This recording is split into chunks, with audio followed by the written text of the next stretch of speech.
masusunod. Umayas ka dito. Ano ba? Ayaw mo talaga lumayas? Ah! Ayaw mo umalis? Ha? Ha? Ayaw umalis? Umalis ka dito! Umalis ka dito!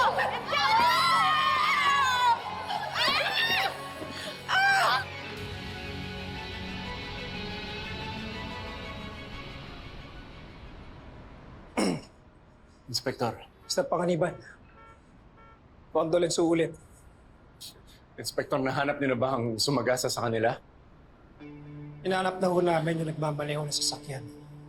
Sa nagpunta sa nagtungo. Ang kaso, hindi operational yung mga CCTV cameras na nakakabit sa bagong tulay. Naputol ho yung lead namin. Kaya hindi ho namin alam kung saan ho nagtungo yung suspect after na aksidente. Sabihin niyo, wala kayong silbi! Mr. Panganiban, alam ko na naluluksa ka. Pero konting respeto naman. Ginagawa namin lahat para sa kasong to. Gusto ko mabigyan ng hustisya ang anak na ama ninyo. Kung ginagawa niyo ang trabaho niyo, edi dapat nakakulong na yung mga yon.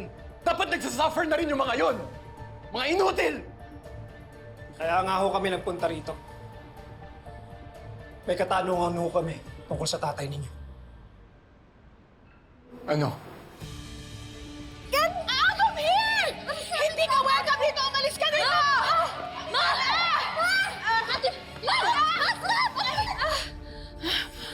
Tama na, ano ba? Konting respeto naman, oh! Kung hindi para sa akin, para kay Luigi at Dad!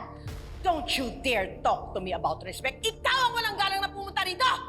I have every right to be here. Nanay ako ni Luigi, Ma! Kahit ayaw mo sa akin, magsistay ako dito. Hindi ko iiwan yung anak ko! Ah, ganun ha? Ganun ha? Ayop siya! Ano yun? Marco! Ma, puntahan natin. Sige yung Marco. Bilis! What? Okay ka ba? May sugat ka ba? Mogi, sige na. Ikimpag ko! Usap-usapan, sinadya daw yung pagkakabangga kay Sir Carlito at kay Luigi. Eh, sinabi mo pumatay sa kanila. Uy, napakabuting tao ni Sir. Laging nagbibigay yun ng bonus, ha? May idea na ba sila kung sino yung suspect? At saka kung sino yung driver? Wala pa. Pero sa pagkakakilala ko sa mga panganiban, sisiguraduhin nilang makukulong ang kriminal na yun. Sana nga.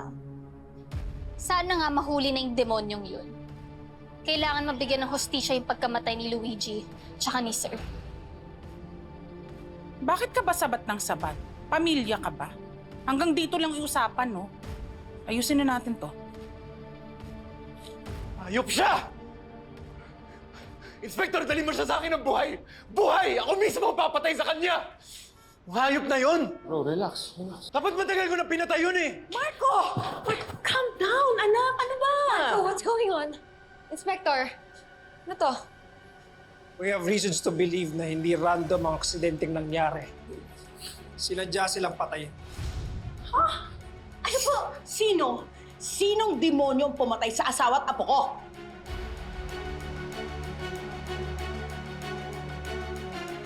Sino pa, ma? Eh di si Bruce!